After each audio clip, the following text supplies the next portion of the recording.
Ito ay 2 hectares, hindi ho yung building lang ang pinag-uusapan natin dito. Ang tinitingnan ho natin dito ay yung buong 2 hektarya, no? Na kung titingnan natin, meron ho itong 3 towers, no?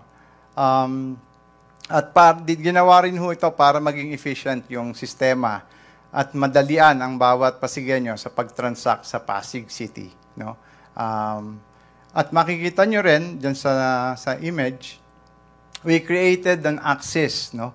Kung bakit namin ginawa na nung pinlano nating gibain yung hindi na safe, no, na existing City Hall, is because we also want to give the land back to the people and to also present, no, the mutya ng Pasig, which is the revolving tower. So ngayon, pagka naglalakad kayo galing simbahan at papunta kayo sa plaza, makikita nyo na ngayon yung beacon, or ito yung pinaka somehow insignia, no, ng Pasig, no. Ito yung makikita natin hindi lang sa umaga but also sa gabi, no, because iilawan natin, and with mayor's discussion natin, mayor, na parang we can make it even more beautiful, no. So yung konsepto ng 3 towers, again, pinasisimplihan natin yung takbo at ang sistema ng serbisyo ng Pasig City Hall. Kung ma-experience nyo from before and yung ngayon, temporary pa naman ito, makikita nyo, syempre, masikip at may mga hassles tayo. Hindi natin maiiwasan because we really need to zone each area, and Tower 1, Tower 2, and Tower 3 will be defined according to the use of each buildings, and somehow to, again, make it easy for people to find their transactions where they need to go, no? So ito rin is designed with the architectural, again, having that maaliwalas concept, where the air ventilations and light are all considered. And yung vertical zoning, ginawa rin natin, only because we need to make sure na hindi masasayang din yung oras ng mga bawat Pasigueño na nagpupunta dito, na naghahanap, no? Imbis na diretso na sila sa mga transaction, we are also addressing that in terms of design. And we have our architects here from the UAP of Pasig who are also somehow, sa akin, no? I'm sure ma-appreciate nila yan at makikita nila yan. So ang Pasig is an image, no, of a stronghold of Pasig, or ito ang himpilan ng mga Pasigueño at ng gobyerno ng Pasigueño. So we would like to see this as the last building standing, and we designed this to be very strong. Now we designed this structurally with engineering from our partners, no, wherein we have 75 piles, no. Mamaya ipapaliwanag din sa atin ni Engineer David itong lahat ng dinesign ng grupo para maging matibay at safe itong ating City Hall, no. Kung makikita nyo yan, that's 37 meters deep, parang doble yung building, and pag tinignan nyo yan, pag lumindol, you can actually stay safe in the building. You can actually stay in the building, no. So yun yung konsepto, at mamaya again, mas detalyado, mas maipapaliwanag ni Engineer David. And sa atin, ito ay first in the country, no, for a government building to have this kind of engineering solution, no. At this is because hindi lang natin gustong ilagay yan, it's because we are near the fault line, no. I think we're only 200 how many meters away from the fault line. So again, we are making this sustainable as a building. We are making it nature-driven, and that's why we're very conscious about the performance of the building. We have automated system para lahat maging efficient sa kuryente. And nakita natin yung araw, no? How many days to build this project. Naniniwala kami na kaya namin gawin ito. We're betting on it. Natapos namin yung Clark ng 18 months. And we're back here to prove another timeline. And hopefully, God bless us with the timeline Pagtulong-tulungan na lang natin. But it would be another achievement for Pasigueños and the engineering team and all the team, the members of the team, to do this project. No? We are building this the fastest possible way we can without compromising the quality, no, of the project. No? So I just want to tour you quickly on the spaces. And again, ito yung pinapakita namin na yung suddenly in a city that's congested. No? And I always say congested because the whole Manila it is already congested. No? Ang laging sinasabi ng mga maraming city is that wala nang lupa ang Maynila. No? We understand that, and that's why this solution can be also a perfect model, not just for the Philippines, but for the whole world. No? Wherein, if you notice, all of a sudden, bumalik yung plaza. No? On a weekend, it would be nice kasi Mayor, sinasara natin yung Caruncho Avenue. No? It would be nice now to continue that plaza all the way to the revolving tower. And that is, again, the whole point to bring back the land to the Pasigueños. So pag nakikita natin ito, this is again the whole novelty of the project is that efficiency because the land is so premium, so we went vertical. No? We went vertical. We created the architecture that is distinct and actually inspired by the revolving tower. So if you notice the skin and the curves, which are actually inspired by the shells and the oyster and the pearl, this is happening because we see that the revolving tower and the development itself is the mutya ng Pasig. No? So, bakit natin to ginagawa? Because again, we want to make sure that we make things more efficient for everyone, but through the partnership and the team, we would like to somehow bring good design to everybody. And again, yung point dito is to uplift the spirit also of all the Pasigueños. So yung nakikita nyo, may misting effect because we are a tropical country. Instead na isang fountain yung nakikita nyo dyan, this misting effect is also part of mitigating the heat. No? Kasi tropical, mainit, but it's also part of the design of the whole plaza. No? So we will have all the barangays, the flags. No? We'll have the Hall of Flags. And this is again a symbol of unity for the Pasigueños because we will house all the barangays and all the members of the leaders of the barangays to be able to serve their constituents also in a better way. No? And at the same time, the City Hall can host all the events and the spaces that is needed in functioning and serving their people. No? So if you look at the entire architecture, again, we designed this to be easy for maintenance because tanggapin natin, government is government. No? Minsan talaga ang maintenance ng government is mabagal at matagal, Mayor. No? So hopefully we'll have a private partner to do that. Architecture-wise, again, ang gusto nating ipakita rito is that this building will be done with efficiency, with cost-conscious efforts, but we will never compromise the functionality of the project. No? This time, we will prove that this model can actually be for the country and for the Filipinos. So, even yung road network, yung nakikita nyo, may bus na kayang ma-accommodate on the left side because we are trying to also ease up yung traffic ng existing roads around the City Hall. So it can fit, actually, there are 3 or 4 lanes inside the compound. So you can see that there's a bus, there's 2 vehicles moving, and 1 vehicle as a drop-off. No? So magiging maluwag at again, mas magiging efficient. This is the view from the plaza. And that is part of the City Hall itself, no?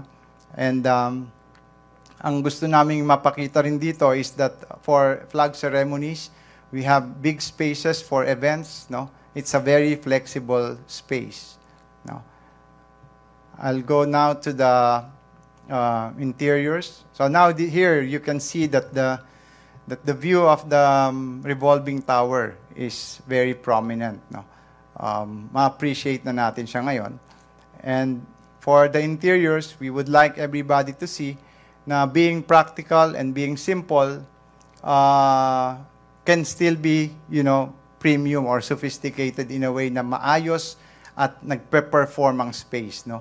So, ang gusto nating ipakita rito, this is gonna be within the budget but good design, no?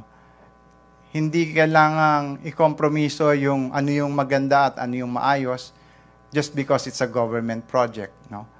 So, meron tayo lahat yung mga one-stop shop, all these places na kailangan nating again, gusto lang naming maintindihan nyo na this will be very easy for you to use because kung nakikita nyo rin yung signage sa baba, yung sa floor, these are all, ito yung mga signs and wayfinding. Ang tawag dito kung paano ka makakarating doon sa lugar mo.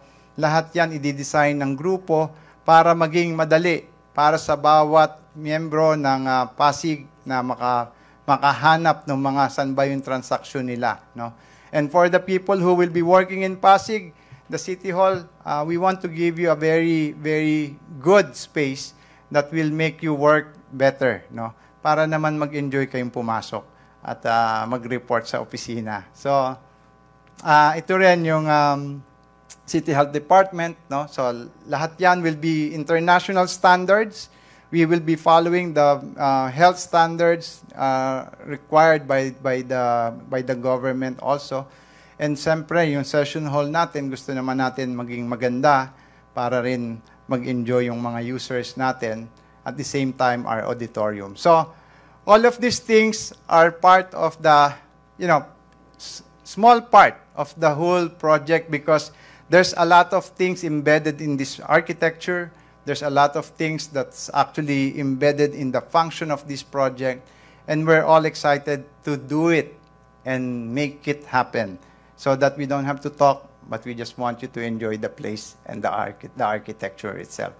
Ako po si Isaac David, isang civil engineer. They call me Bong. Friends call me Bong. So you can call me Bong. Bong David.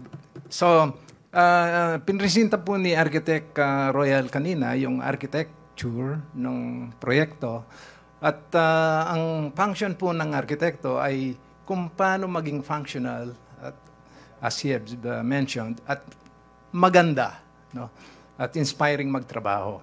So kami po, ang mga ininyero, i-interpret naman po namin kung paano ito maging maganda at safe at saka what do you call this, durable and structurally sound. So pinag-aralan po namin ang lugar ng ating proyekto at nakita namin ang dalawang bagay na how do you do this? Hindi po ako teki, sorry. Okay, thank you. Okay. So, pinag-aralan po namin yung lugar or the project site, no?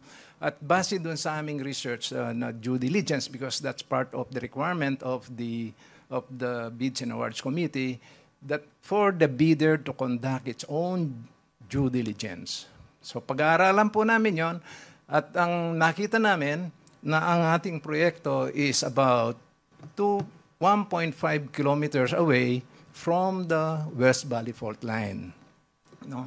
Sa aming mga ininyero sa design, kapag po ang isang proyekto ay within 2 kilometers from the fault line, para kang, pag dinidesign, ay para kang nasa gilid ng fault line. Ganun po ang ang rule. No? So, base din po dun sa research, ang lugar natin, because of its proximity to the Pasig River, ang foundation po is it is highly liquefiable, ang sabi nila ng mga eksperto. So, ang ano pong ibig sabihin nun? So, 36 meters po, down from the ground, down ay para pong gulaman. Ang mangyayari, kapag nag-earthquake, magiging gulaman siya and buildings may sink. Nakita po natin yan, nangyari yan noong nag-earthquake sa Baguio, ang mga buildings sa Dagupan, lumubog. Yung mga gasoline stations, yung mga tangke, nag-pop out from the ground, no? Because of the liquefaction. So, dahil po dun sa 600 meters away lang ang proyekto natin dun sa Pasig River. So, ano po ang nakita namin? Every year, almost every year, ang lugar natin ay susceptible sa flooding. Mga 1 meters to 2 meters.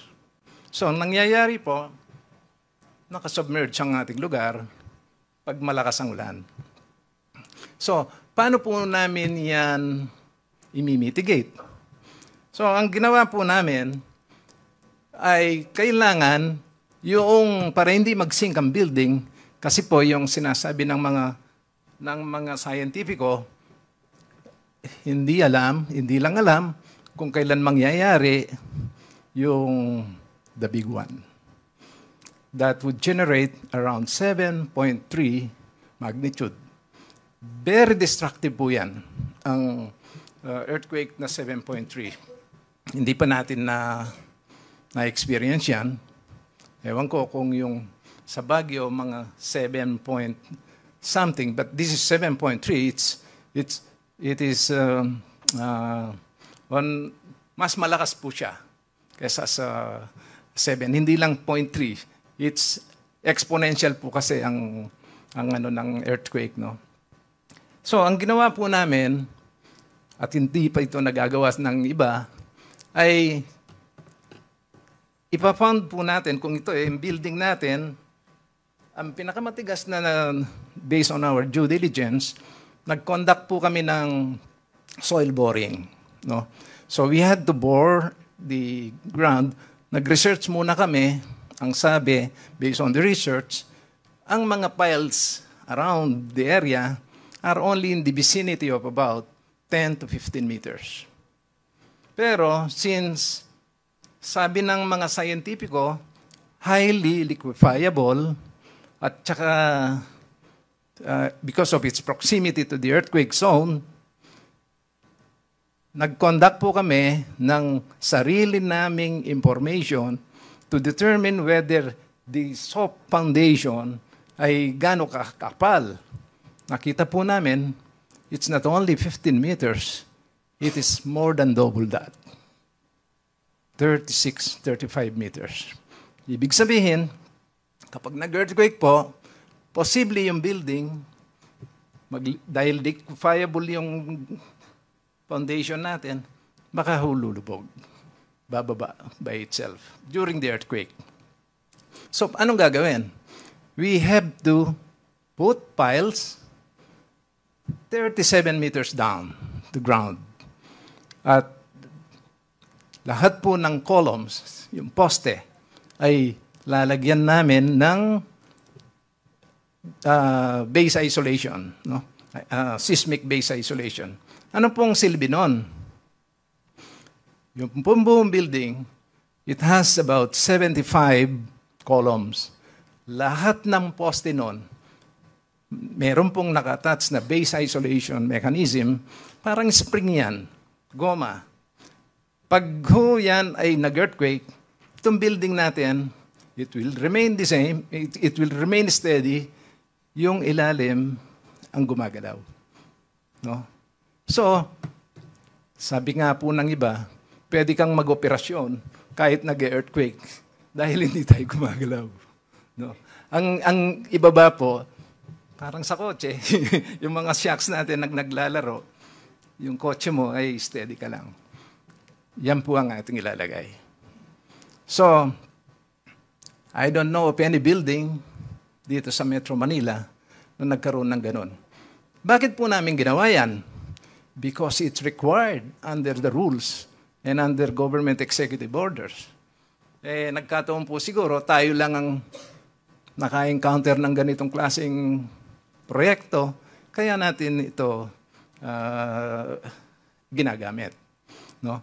So, kung nakikita po ninyo ito, nag-earthquake yung sa ibaba yung gumagalaw. Hindi po natin mapipigilan yung earthquake, pero pwede natin pigilin na masira yung building natin. So, hindi po ito kapritsyo. Hindi po whims. It is a requirement. This is a government facility. It has to be the last man standing within the area.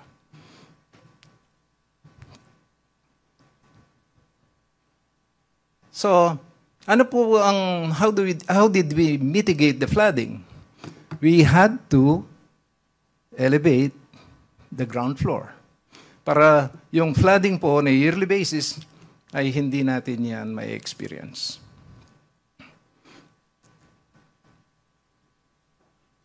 Ano pa? Oh, okay. Ito pong building na ito, napakalaki, at ang binigay na period or time to construct or time to complete the project is only 2 years, no? Inclusive of the 6 months for demolition.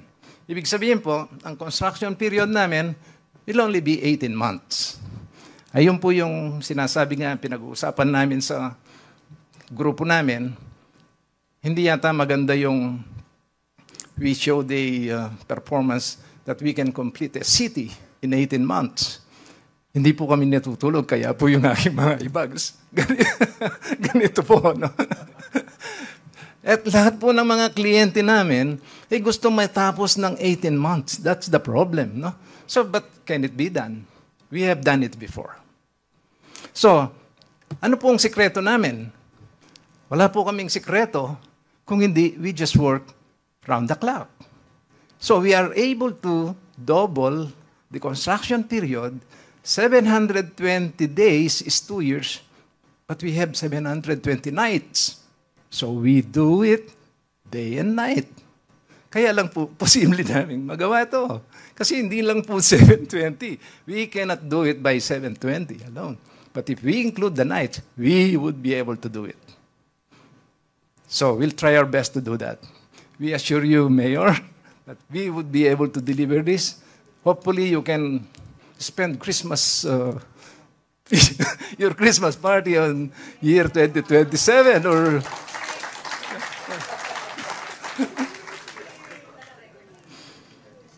Okay. Si attorney, 2 years, ha? Sabi sa amin, 2 years, ha? So, 2 years po. Actually, 4 years sa amin yun. Okay, ano pa po? Hindi ko makita yung aking slide doon. Innovations. Ano pong ibig namin sabihin dito? We are going to adopt the latest technology, no, available.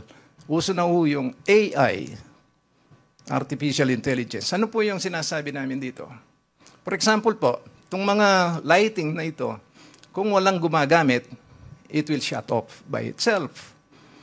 Kung minsan po, tayong mga Pilipino, karamihan ng mga Pilipino sa opisina, nakasindi ang ilaw, aalis, wala ng tao doon, nakasindi pa. Hindi lang ilaw, pati aircon. So ano pong gagawin natin dito?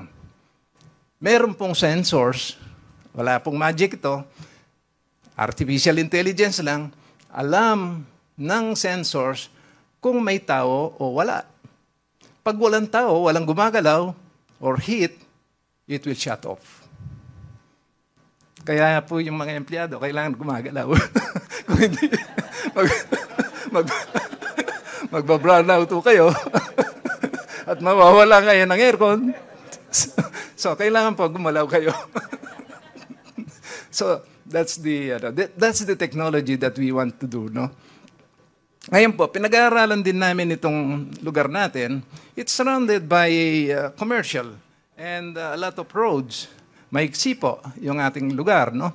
So, there is noise from the outside that can disturb the workers inside.